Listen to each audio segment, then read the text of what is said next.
I'm Mike.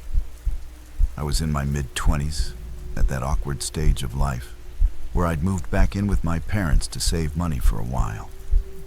They had recently bought an older house on the outskirts of town. It wasn't abandoned or run down, but it carried the weight of its age in a way that was impossible to ignore. The floors creaked without warning, doors stuck in their frames, and every room seemed to have its own collection of little noises that never quite repeated the same way twice. I stayed in one of the upstairs bedrooms. It had belonged to a previous owner, and somehow it still felt that way. The room contained a heavy built-in wardrobe that looked older than the rest of the house, and a window overlooking the side yard. From there, I could see part of the driveway and one of the living room windows below. The night it happened, my parents were out of town. I honestly can't remember where they had gone anymore, just that they weren't expected back until the next day. Being alone in the house actually felt kind of nice.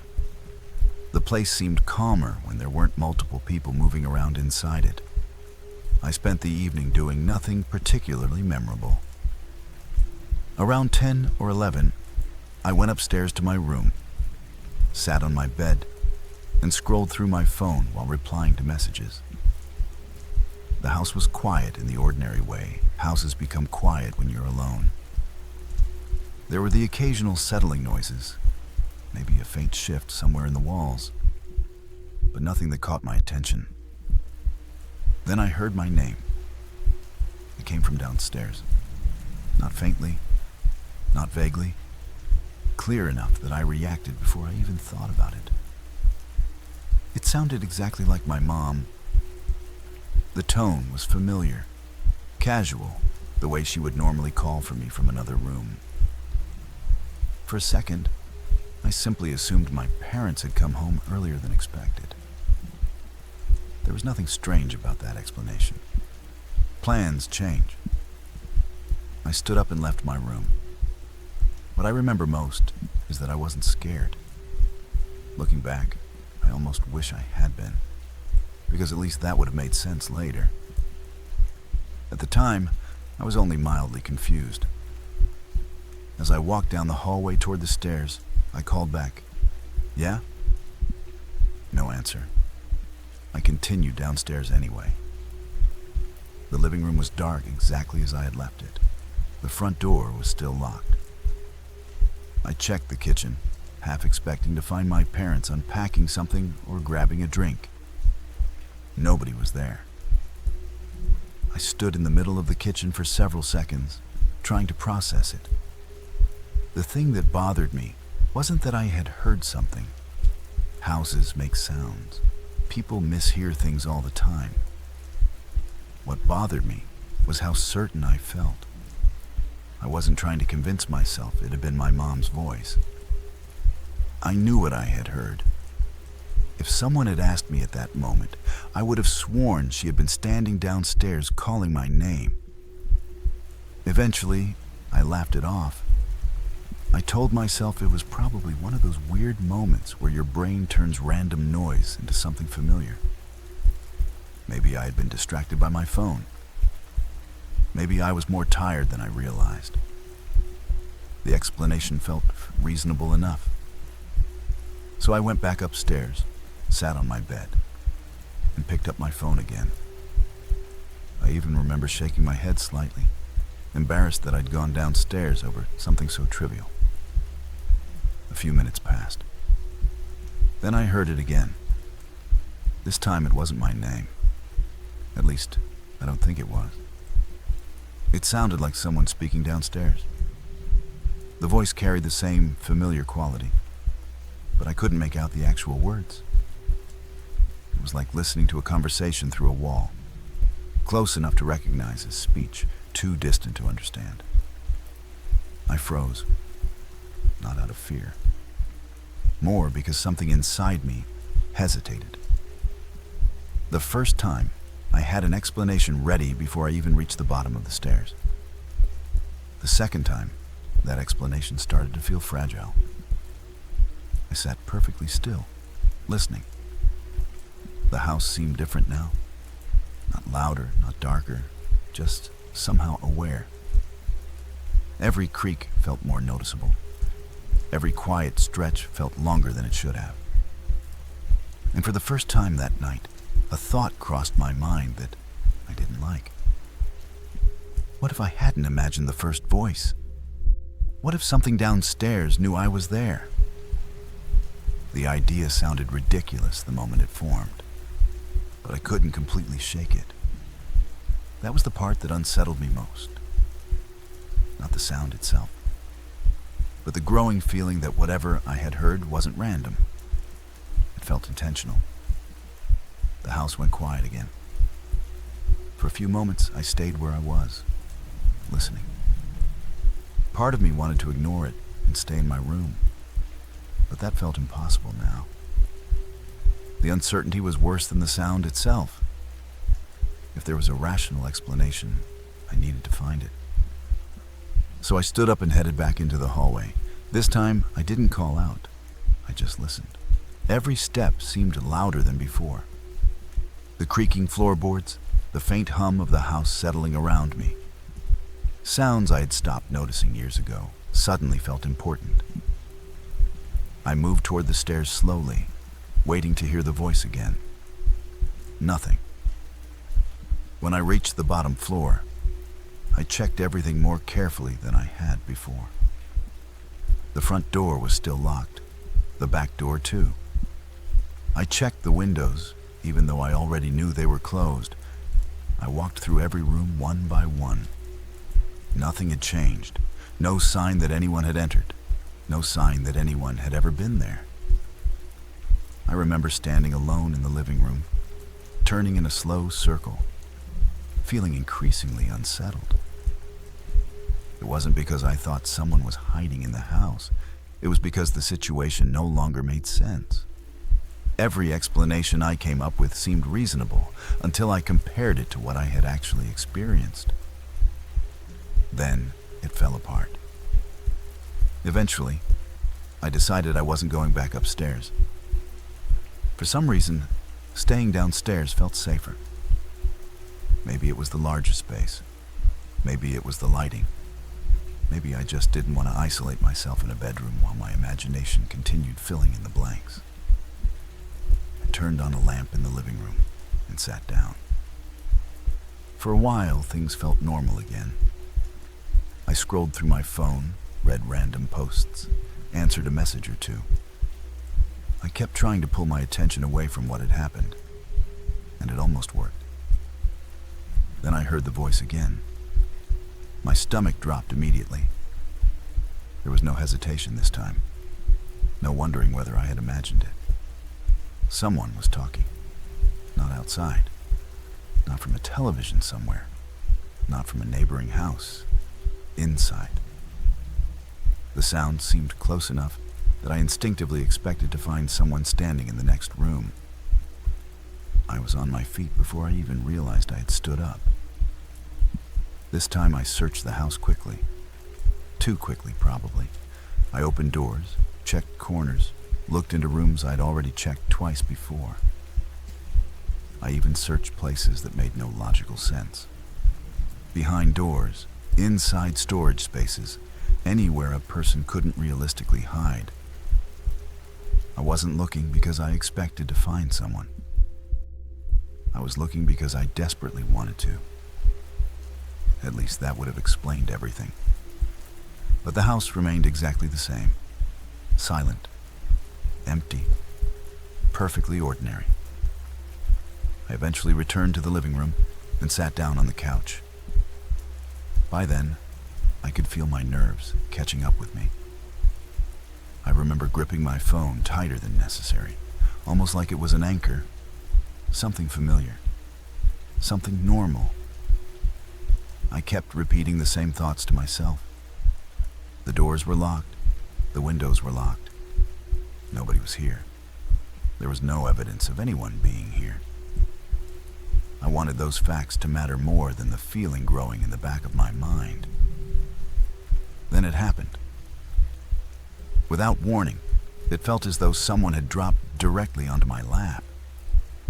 The sensation was so sudden and so physical that my brain didn't even have time to process it. One second I was sitting alone.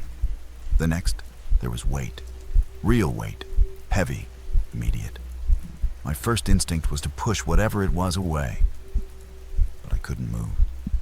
My body simply refused. My arms wouldn't respond. My legs wouldn't respond. It was as if every muscle had locked at once. A surge of panic hit me so hard, it almost felt electric. I tried to force movement, tried to jerk myself forward, but nothing happened. The pressure remained. What terrified me, it wasn't just that I couldn't move. It was how specific the sensation felt. The weight pressed down across my thighs and torso exactly the way another person would. Not a vague feeling, not numbness, not dizziness. A person. That's what my mind kept insisting. And yet when I looked down, there was nothing there. Nothing. Just empty space. I think that's the moment genuine fear finally took over.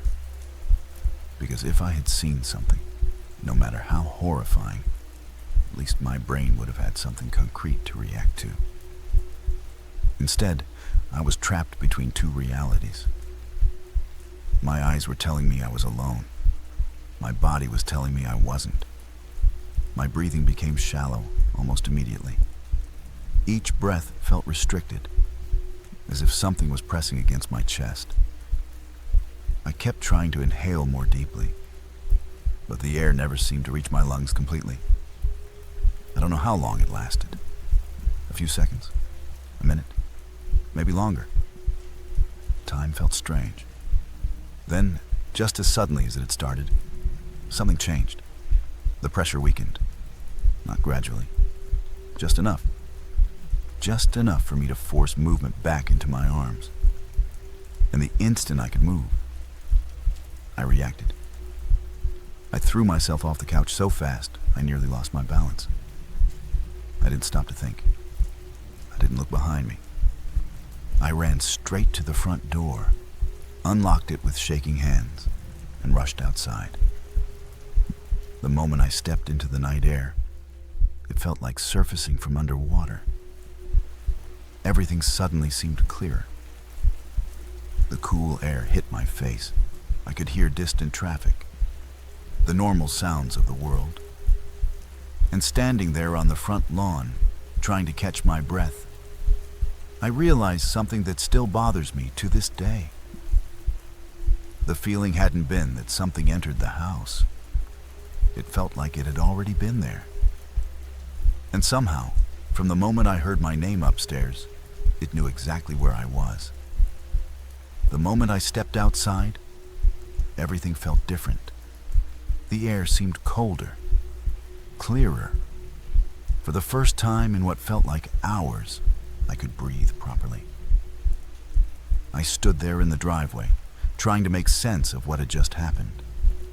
My thoughts were scattered, jumping from one explanation to another, rejecting each one almost as quickly as it appeared. Nothing fit. Nothing felt adequate. Then I realized my phone was still inside. Looking back now, I honestly don't understand why I went back. If someone else told me this story, I'd probably ask why they didn't just stay outside and wait. But fear doesn't always make people logical. In that moment, all I knew was that my phone was in the house, and I needed it. It was my way of contacting my parents, my connection to something normal. So I went back. Quickly, I opened the door, stepped inside, grabbed the phone from the couch, and immediately turned to leave. I wasn't looking for anything. I wasn't expecting to see anything. That's what still unsettles me the most. As I stepped back outside, I happened to glance through the side window, the one facing the driveway. And that's when I saw her. A woman standing in the living room. She wasn't moving. She was simply there, facing toward the center of the room. Even now, years later, I struggle to describe exactly what I saw. not because it was unclear, but because it felt strangely complete. There was shape, posture, presence, the unmistakable outline of a person occupying space. It wasn't a shadow. It wasn't a trick of light. At least it didn't feel like one. For a split second, my mind searched desperately for a normal explanation. Maybe one of my parents had come home. Maybe someone had entered while I was outside. Maybe I was seeing something incorrectly. But each explanation collapsed almost immediately, because I knew there wasn't supposed to be anyone in that house. And somehow, deep down, I felt that whoever or whatever I was looking at wasn't supposed to be there either.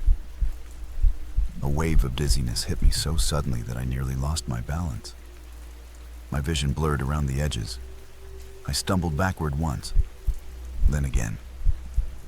Every instinct was telling me not to keep looking, so I looked away. I never saw whether it moved. I never checked if it was still there, and I never went back inside. I called my parents immediately.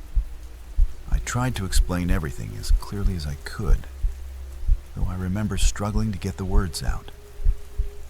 Some parts sounded ridiculous, even as I was saying them. The voices, the pressure on the couch, the figure in the living room. There was a long pause after I finished. Not because they didn't believe me, more because they could hear how frightened I was. They told me they were already on their way home and that I was not to go back inside under any circumstances. So I waited, outside, keeping as much distance as possible between myself and that window. Every now and then, I caught myself glancing toward the house before forcing my eyes away again. I didn't want to see that figure a second time. I wasn't sure what would happen if I did. When my parents finally arrived, they went inside together. I stayed by the driveway, partly because I was scared, partly because I knew I couldn't bring myself to walk through that front door again. They searched the entire house, every room, every closet, every possible place a person could hide. There was nothing. No signs of anyone entering, no signs of anyone being there at all. The house looked exactly the way it always had. Normal, empty, silent. We didn't stay there much longer after that. Within a few weeks, my parents decided to sell the house. What always stood out to me was that they never tried to explain away what happened. They never told me I imagined it, never laughed it off, never insisted there had to be a rational answer. At the same time, they didn't want to discuss it either. It became one of those subjects that quietly disappeared from conversation, something we all preferred to leave behind. For me, though, it didn't end that night. For years afterward, I would occasionally experience episodes where breathing suddenly felt difficult. Doctors checked me more than once. Nothing unusual ever showed up. No condition, no diagnosis, no obvious cause. The episodes weren't frequent, but whenever they happened, I would find myself thinking about that night, usually during moments that felt strangely similar. A quiet house, an empty room, the feeling of being alone. And then, without warning, that memory would return as vividly as if no time had passed at all. Even now, I don't claim to know what happened. I've never tried to give it a name. I've never tried to turn it into something larger than my own experience. Maybe there are explanations I simply haven't considered. Maybe there aren't. All I know is what I heard, what I felt, and what I saw standing in that living room. The house is long gone from my life, but the memory of that night has never faded. If anything, the years have only made one part harder to forget. The feeling that whatever was in that house knew I was there long before I realized I wasn't alone.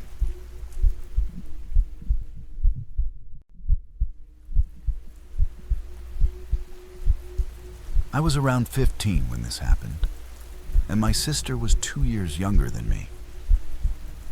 We were at that age where being left home alone overnight felt like a rare kind of freedom.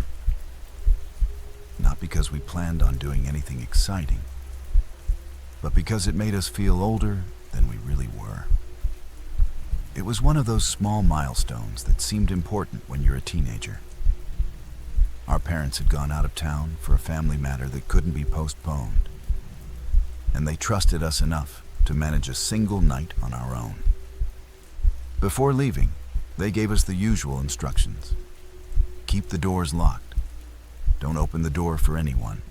Call if anything feels wrong. At the time, it all felt routine. The kind of things parents say because they're parents. Neither of us expected we'd actually need to think about any of it. Our house sat in a quiet area where the homes were spaced far enough apart that you rarely heard much from the neighbors. Behind the house was a narrow strip of land filled with overgrown plants and an aging fence that separated our yard from the next property. There was a back door that opened onto a small concrete area where random things tended to collect over the years. Old buckets, a broken chair, pieces of wood nobody ever threw away. We barely used that part of the property during the day. At night, we avoided it completely. The light outside the back door had stopped working months earlier, so once the sun went down, that entire area disappeared into darkness. The evening itself was completely ordinary.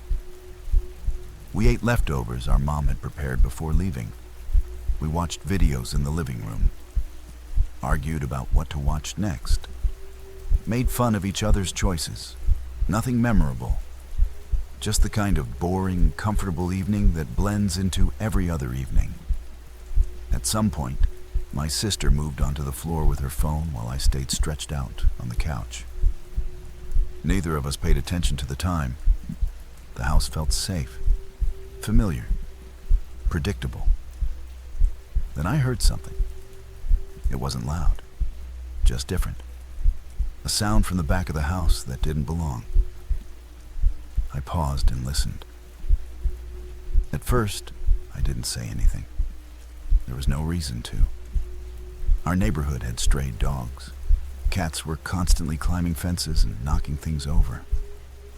The sound could have been almost anything. For a few seconds, I convinced myself it was nothing. Then it happened again. This time there was a pattern to it, not random movement, not something falling. Movement, deliberate movement. I glanced toward my sister. Before I could say anything, she looked up from her phone. That was enough. She had heard it too. Neither of us spoke. We just listened. The house suddenly felt very quiet.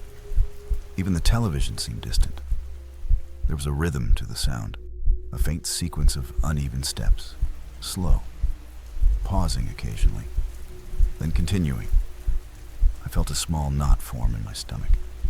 Not fear, exactly. Not yet. More the feeling that something ordinary was slowly becoming less ordinary. I stood up and walked toward the kitchen. The kitchen connected to the back part of the house, and from there, you could get closer to the back door. A second later, I heard my sister following behind me. I hadn't asked her to come. She simply didn't want to stay in the living room by herself anymore. That detail sticks with me because it meant we were both feeling the same thing. Neither of us wanted to say it out loud. We switched on the kitchen light. The room brightened, but only partially. The back door remained surrounded by shadows. There was a small window beside it. If you stood close enough and leaned slightly, you could see part of the concrete area outside. I moved toward it slowly. Looking back, I remember trying to convince myself I'd see a dog, or a cat, or even a neighbor checking something. Anything normal? Anything that would let me laugh at myself afterward. I leaned toward the glass and looked outside. At first, I couldn't make out much. The darkness outside was heavier than I expected, and the reflection from the kitchen light made it harder to see. Then my eyes adjusted, and I saw someone standing there. A man, close enough to the door that he was almost pressed against it. For a second, my brain struggled to process what I was looking at, because it didn't fit any explanation I had prepared for myself. He wasn't walking through the yard. He wasn't knocking. He wasn't standing there waiting. One hand was on the door handle. The other moved slowly along the edge of the frame, searching, testing, like he was trying to figure out how to get in. A cold feeling spread through me immediately. Not because I knew who he was. I didn't. Not because he looked threatening. I couldn't even see his face clearly. It was because there was no innocent explanation that made sense anymore. No one we knew would be at our back door after midnight, and no one who belonged there would be trying to open it that way. What unsettled me even more was the way he moved. Something looked wrong. One side of his body seemed slower than the other, uncoordinated, like the movements weren't happening naturally. At the time, I couldn't explain it. I just knew it felt off. The longer I watched him, the more convinced I became that whatever he was doing, he wasn't supposed to be there. Behind me, my sister whispered my name. Her voice was quiet enough that it barely sounded like a question. "What is it?" I stepped away from the window immediately, partly because I didn't want to keep watching, partly because I suddenly had the uncomfortable feeling that if I stayed there too long, he might notice me looking at him. I turned toward her and lowered my voice. "There's someone outside."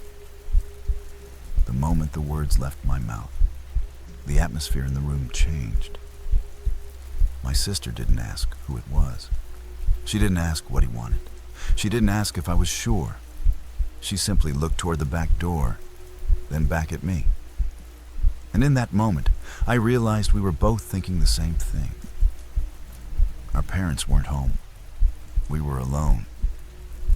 And there was a stranger trying to get into the house. Neither of us needed to discuss what to do next. The moment I stepped away from the window, we both understood the situation had moved beyond guessing. Pulled out my phone and called our parents. The call seemed to ring forever. In reality, it was probably only a few seconds. But when you're standing in a kitchen at midnight, knowing there's a stranger trying to get into your house, time stops behaving normally. Every second feels longer than it should. While the phone rang, the sounds from the back door became more obvious. The handle moved again, once, twice, then repeatedly. Whoever was outside was pressing it down over and over, testing it, trying to force it. When my dad finally answered, I spoke before he could even say hello. I told him there was someone at the back door trying to get inside. I still remember the silence that followed. Not confusion, not disbelief, just immediate seriousness. The kind that tells you the situation is exactly as bad as you think it is. He told us to make sure every door and window was locked and to stay away from the back of the house. He said he would contact someone nearby and call the police. The back door was already locked. I checked it anyway, then checked it again. I think part of me hoped I would discover I'd forgotten to lock something, and that the whole situation would suddenly make sense. Instead, everything was secure. The problem wasn't us. The problem was the person outside. I moved quickly through the house, checking windows and the front door, while my sister stayed close behind me. Neither of us wanted to be alone. Every time I moved into another room, she followed. I don't think either of us consciously decided that. It just happened. While I was checking the front entrance, we heard a new sound, a heavy impact. Not the handle anymore. Something hitting the door itself. The noise echoed through the house. Both of us froze. A second impact followed. Louder, more forceful. The difference was unmistakable. Whoever was outside wasn't trying to quietly get in anymore. He was trying to break in. The realization hit me harder than the sound itself. Up until that moment, some small part of me had still been searching for another explanation. A misunderstanding. Someone intoxicated. Someone at the wrong house. But people don't try to force open locked doors by accident. We hurried back toward the kitchen. The door shook visibly inside the frame. My sister grabbed my arm. I remember feeling how tightly she was holding on. She wasn't crying. She wasn't screaming. That almost made it worse. The fear was completely real by then. Neither of us needed to say it. I looked at the door and had a sudden thought that felt incredibly clear. We couldn't stay there. The lock might hold, or it might not. And if it didn't, we would be trapped inside. We need to go. The words came out before I'd fully thought them through. My sister nodded immediately. Then came the crack. A loud snapping sound from the back door. The kind of sound that instantly tells you something important just broke. The door didn't fly open right away, but something gave way. The wood around the lock had split. That was enough. Any hesitation disappeared. I grabbed my sister's hand and pulled her toward the front of the house. We didn't stop for our phones. Didn't grab jackets. Didn't think about anything except getting out. Behind us, the noises changed. The impact stopped. Instead, there was the sound of movement. The sound of a barrier finally giving way. I knew without looking that the door was opening. We reached the front entrance and fumbled with the lock. My hands felt clumsy. My heart was pounding so hard I could barely focus. For one horrible second, I thought I wouldn't get it open. Then it clicked. We threw the door open and ran. At first, neither of us looked back. We just moved. The nearest house wasn't far away during the day. At that moment, it felt impossibly distant. Halfway across the yard, I glanced over my shoulder. I wish I hadn't. The back door stood open, and there was movement inside the doorway. The man had gotten in. What stayed with me afterward wasn't simply that he had entered the house. It was the way he moved. He didn't rush. He didn't sprint after us. He stepped forward slowly, almost casually. His body leaned slightly to one side. That's when I realized what had looked strange through the window earlier.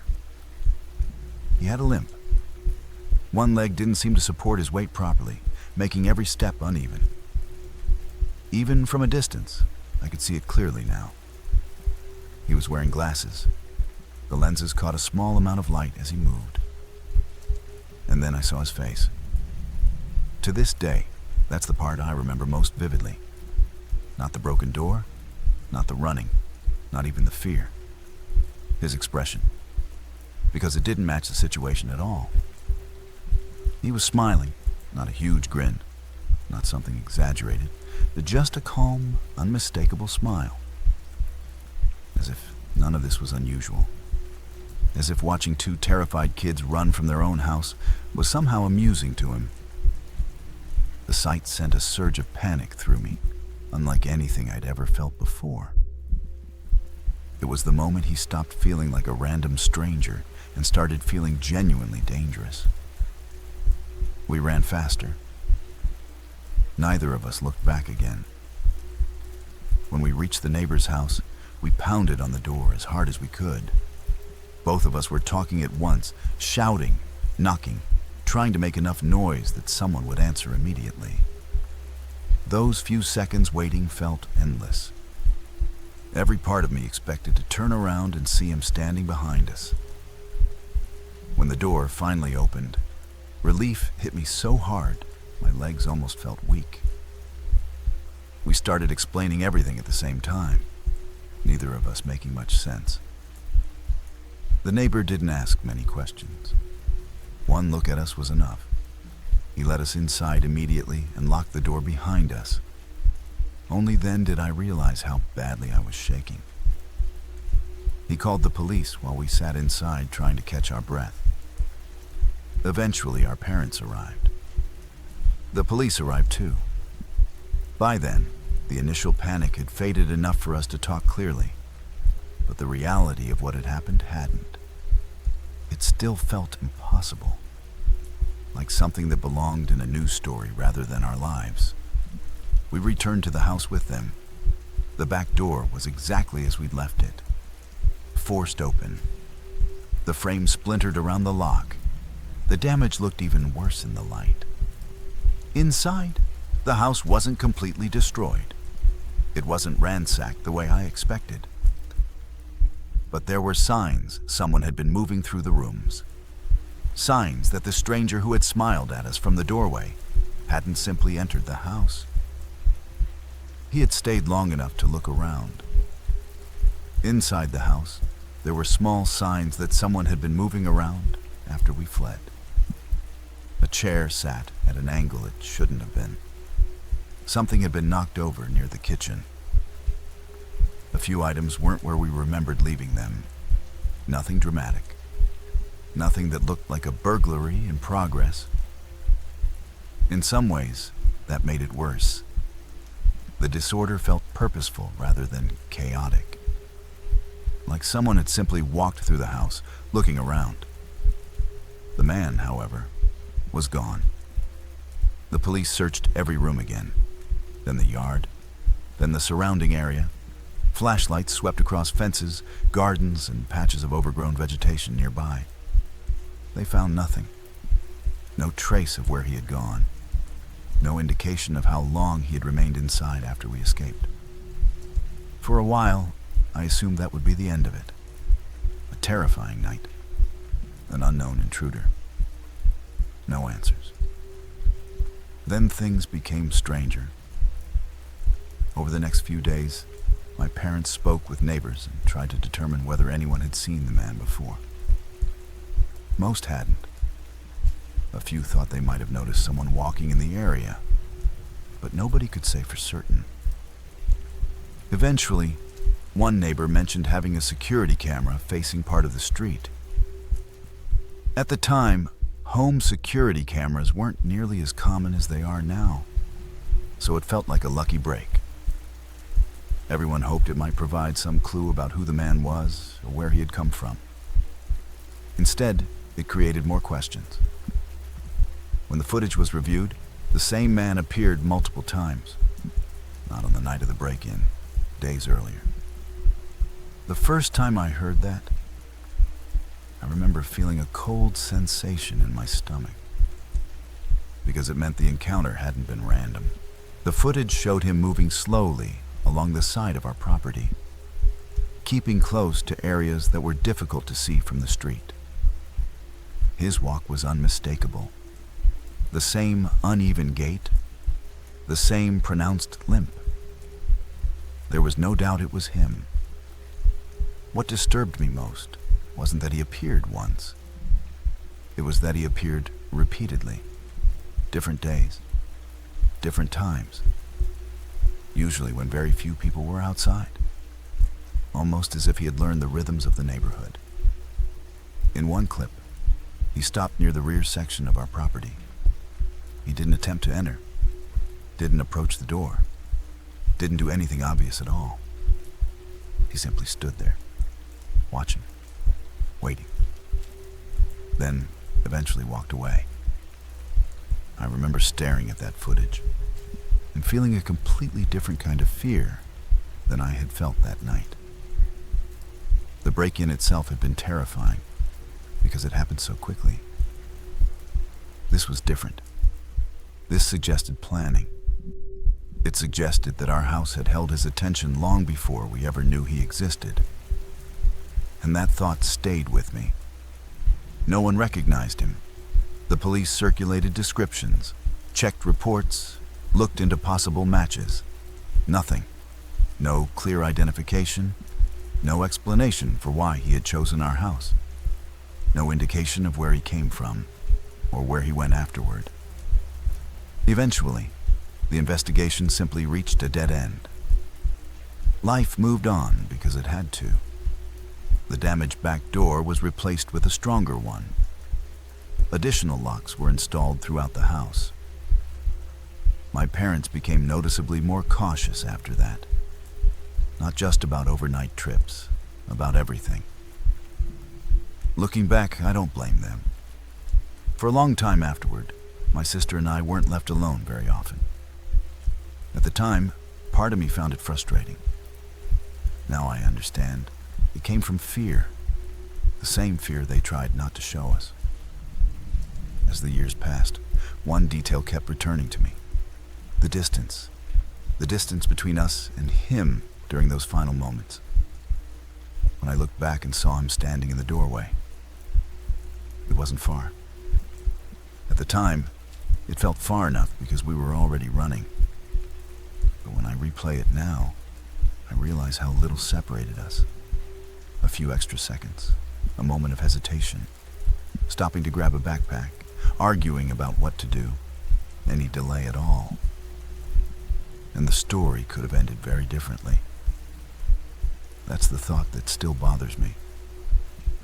Not because something happened, but because of how close we came to finding out what might have happened next.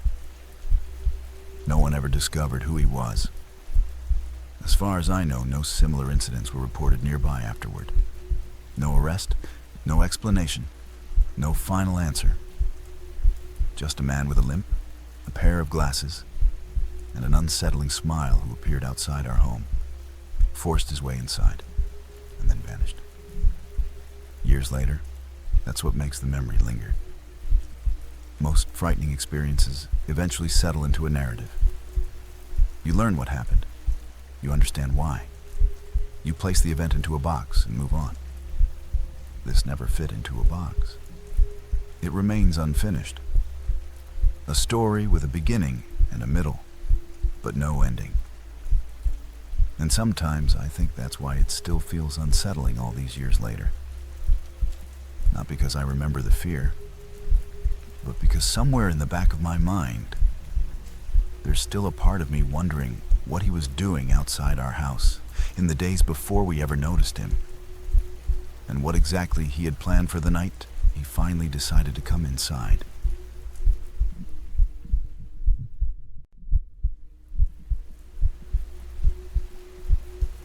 I moved into that place at a point in my life when everything had been stripped down to what was absolutely necessary. The divorce had been finalized a few months earlier. Most of what I owned had either stayed with my ex-wife or remained in the house I could no longer afford to keep. By then, I wasn't looking for comfort or a fresh start. I was just trying to stay close to my kids. They were still in the same school district, and the one thing I was determined not to become was the father who only existed every other weekend. The rental I found sat at the end of a quiet stretch of road. Not isolated exactly, but close enough. There were long gaps between houses, and behind mine there was nothing but a dense tree line that stretched farther than I could see. During the day, it felt peaceful. At night, it felt different. Not threatening, just distant. Like the world ended a little sooner out there. The house itself was small and older than anywhere I'd lived before, but it was clean enough and functional. That was all I cared about. I wasn't trying to build a future there. I just needed somewhere to land while the rest of my life settled into whatever shape it was going to take. That particular night, my kids were with their mother. They had spent part of the week with me, but the weekend wasn't mine.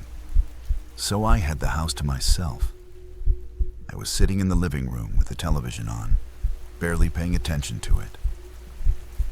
The noise was mostly there to fill the space. After the divorce, I found myself doing that a lot.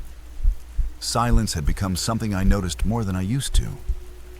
And in a place like that, silence felt different. There were no distant sirens, no traffic, no voices carrying from neighboring houses. When everything went quiet, it was genuinely quiet. You could hear your own footsteps, the hum of the refrigerator, the occasional creak as the house cooled after sunset. It took time to get used to. It was late, and I wasn't expecting anyone. That's why the knocking caught my attention immediately. 3 sharp knocks. Not loud, just deliberate. I muted the TV and listened. Nothing. For a moment, I wondered if I'd imagined it. Then the knock came again, exactly the same. A little knot of unease formed in my stomach. I stood up and walked toward the front door. As I did, I realized something that felt strange. I hadn't heard a car. The driveway was gravel. Anyone pulling in would have made enough noise to hear from inside the house. Even someone walking up would usually produce some sound. But there had been nothing. No engine, no footsteps. Just the knock. Still, there wasn't any reason to assume something was wrong. Maybe a neighbor needed help. Maybe someone's vehicle had broken down. Even then, though, the timing felt odd. I didn't know any of the neighbors well enough for a late-night visit. When I opened the door, there was a young woman standing on my porch. She looked like she was in her early 20s. At least, that was my first impression. The longer I looked at her, the harder it became to guess her age. There was tension in her face that made her seem older one moment and younger the next. Her hair looked as though it had been tied back at some point and then partially come loose. Her clothes seemed normal enough, but there was something slightly off about them. Not dirty, not torn, just disordered. Like she'd gotten dressed in a hurry, or like she'd stopped paying attention to how she looked hours ago. At first, I couldn't identify what was bothering me. Then I realized it wasn't any specific detail. It was the overall impression. She looked scared. But not the way people usually do when they're frightened. She wasn't crying. She wasn't shaking. She wasn't asking for help. It felt more controlled than that. Like she was working very hard to keep something contained beneath the surface. The moment our eyes met, she asked if she could use my phone. The request came quickly. Almost too quickly. Like she'd rehearsed it.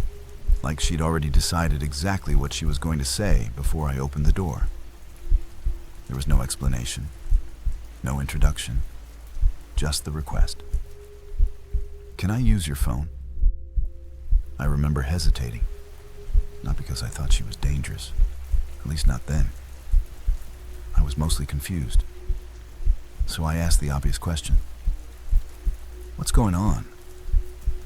For a second, I expected her to explain. Maybe a dead battery. Maybe a car problem. Maybe an argument with someone. Anything. But she didn't answer. She just repeated that she needed to call someone. The exact same request. Something about that immediately made me uneasy. Not enough to shut the door.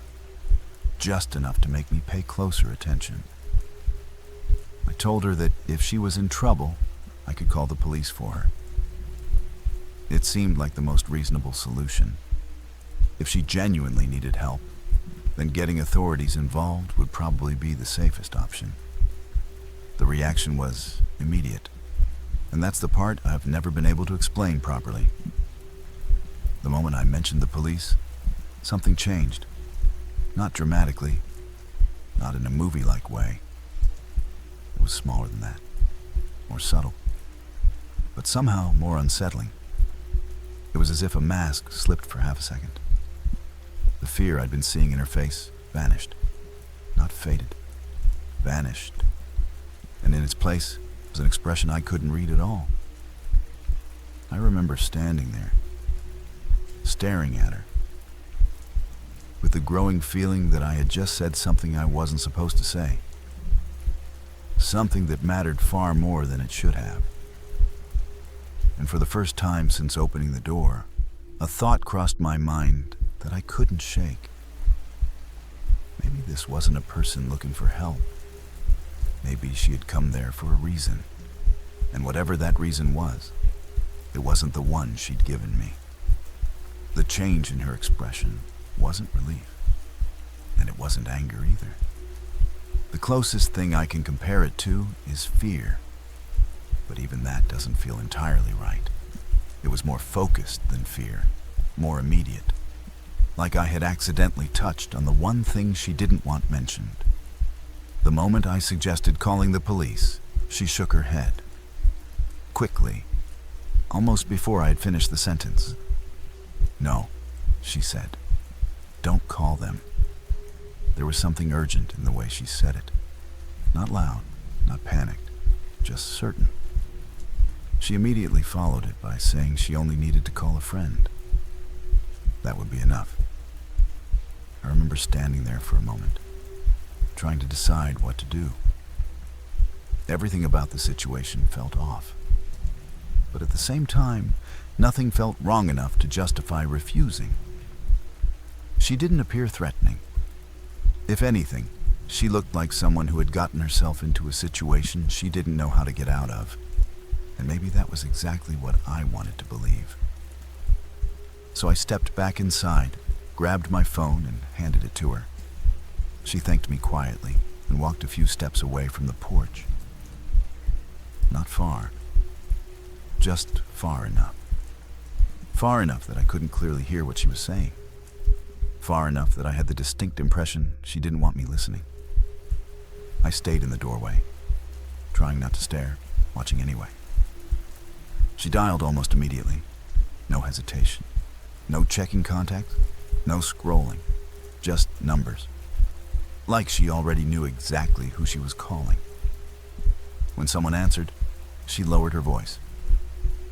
Couldn't make out the words. Only fragments of tone.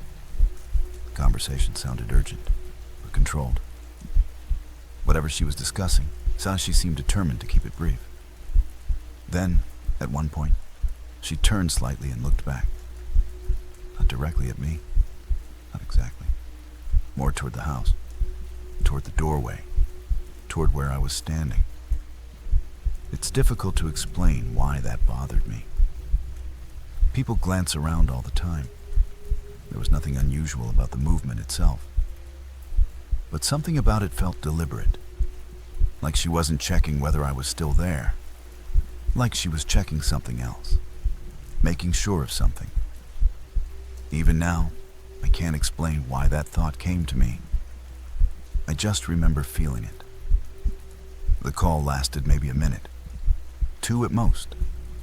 Then she walked back, handed me the phone, and thanked me again. Her voice sounded steadier than before. Not calmer, just more settled.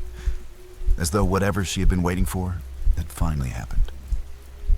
Without another word, she stepped off the porch and headed toward the road. I watched her go.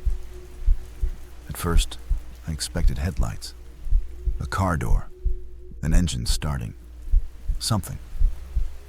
But none of that happened. She simply continued into the darkness beyond the reach of the porch light. And then she was gone. The whole encounter left me with an uncomfortable feeling I couldn't quite place. It didn't seem serious enough to call anyone. It didn't seem normal enough to forget. It sat somewhere in between. The kind of thing your mind keeps returning to because it never quite resolves itself. Eventually, I went back inside and sat down in front of the television. But I wasn't watching anymore. My attention kept drifting back to the porch, to her reaction when I mentioned the police, to the way she'd spoken during the call. to that glance over her shoulder. The longer I thought about it, the less certain I became about what I'd witnessed. A few minutes later, I heard a vehicle. The sound came from somewhere farther down the road, closer to where the trees began. At night, sound carried strangely out there.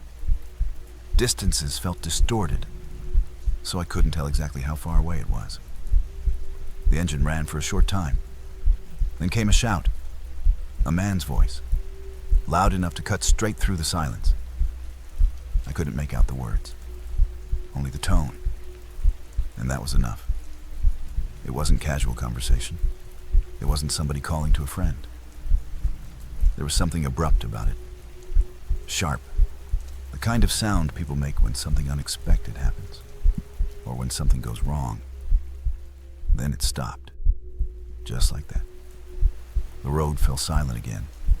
I sat there listening, waiting, expecting another voice, a slammed car door, footsteps, anything that would provide context. Nothing came. And that's when I became aware of my imagination trying to fill in the blanks. I could almost feel my brain constructing explanations. An argument, a misunderstanding, someone dropping something heavy, someone getting startled. There were dozens of possibilities. The problem was that none of them felt convincing. At the same time, none of them could be ruled out. So I stayed where I was and did what people usually do when they're uncomfortable and don't know why. I tried to be rational. I reminded myself that I hadn't actually seen anything happen. I hadn't witnessed an emergency. I'd only heard a voice in the distance. Nothing more. Eventually, I got up, checked the locks on the doors, and made one last walk through the house. Everything was secure. Everything was normal, at least on the surface. Later that night, I went to bed. Sleep came eventually, but not easily. It wasn't because I believed something terrible had happened. It was the uncertainty. The feeling that there was a piece of the story missing. Something important that I couldn't see. And long after the house had gone quiet, that feeling stayed with me. The next morning, I drove into town to pick up a few things. At the time, I had no idea that what happened the night before was about to become much harder to dismiss. The next morning, I drove into town to pick up a few things. The trip only took a few minutes and followed the same road that passed my house. I wasn't thinking much about the night before. At least, not consciously. The encounter with the woman was still sitting somewhere in the back of my mind. But I had mostly convinced myself there wasn't anything I could do with it. It was strange, sure. But strange things happen. Without more information, it was just another unanswered question. Then I saw the car. It was parked on the side of the road near the edge of the woods. Not in a driveway, not near a house, just sitting there. Something about it immediately caught my attention. Maybe it was the location. Maybe it was because I didn't remember seeing it before. Or maybe it was because, after the previous night, I was paying more attention to things than usual. As I drove past, I glanced over. The vehicle was angled slightly toward the trees. The windows were tinted, but not enough to completely hide the interior. I could see someone sitting in the driver's seat. At first, I kept driving. Then a feeling settled in my stomach. Not panic, more like certainty, the kind that appears before you can explain why. I drove a little farther down the road, pulled over, then slowly reversed back toward the vehicle. Even before I got close enough to see clearly, I knew something was wrong. The man inside wasn't moving. His head rested at an angle that didn't look natural. And there was something about his face.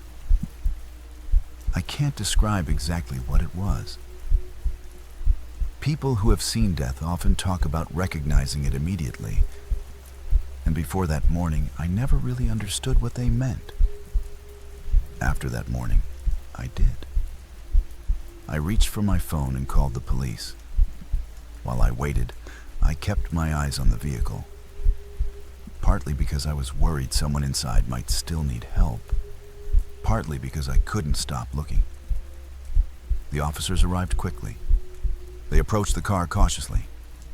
Within minutes, they confirmed what I had already suspected. The man was dead.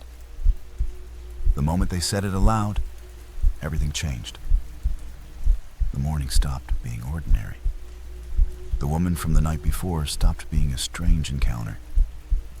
And suddenly, every detail I could remember felt important. The officers began asking questions. At first, they focused on the car and when I had found it. Then I mentioned the woman. I remember almost hesitating before bringing her up. Part of me wasn't even sure the two things were connected. It felt possible that I was forcing a connection simply because they had happened so close together. But as soon as I started describing her, I could tell the information mattered. The officers became noticeably more focused. They asked me to go through everything again. What she looked like, how she spoke, what exactly she had said, which direction she had walked after leaving my porch, whether I had heard anything during the phone call, whether I recognized the number she dialed. Unfortunately, I didn't have much to offer. At the time, it had seemed like an ordinary interaction. A strange one, but still ordinary enough that I hadn't memorized every detail. I found myself wishing I had paid closer attention. Over the following weeks, I was contacted several more times. Each conversation seemed to focus on slightly different details. Things I hadn't thought were important. The way she reacted when I mentioned the police. How long the phone call lasted. Whether she seemed nervous before or after the call. The more questions they asked, the more I realized that those few minutes on my porch had become part of something much bigger than I had understood at the time. Eventually, through conversations that weren't exactly official, I learned pieces of information about the man. Not everything. Just enough. Enough to understand the general picture. He wasn't simply a stranger who had ended up in the wrong place. The activities he had been involved in weren't the kind people discuss openly.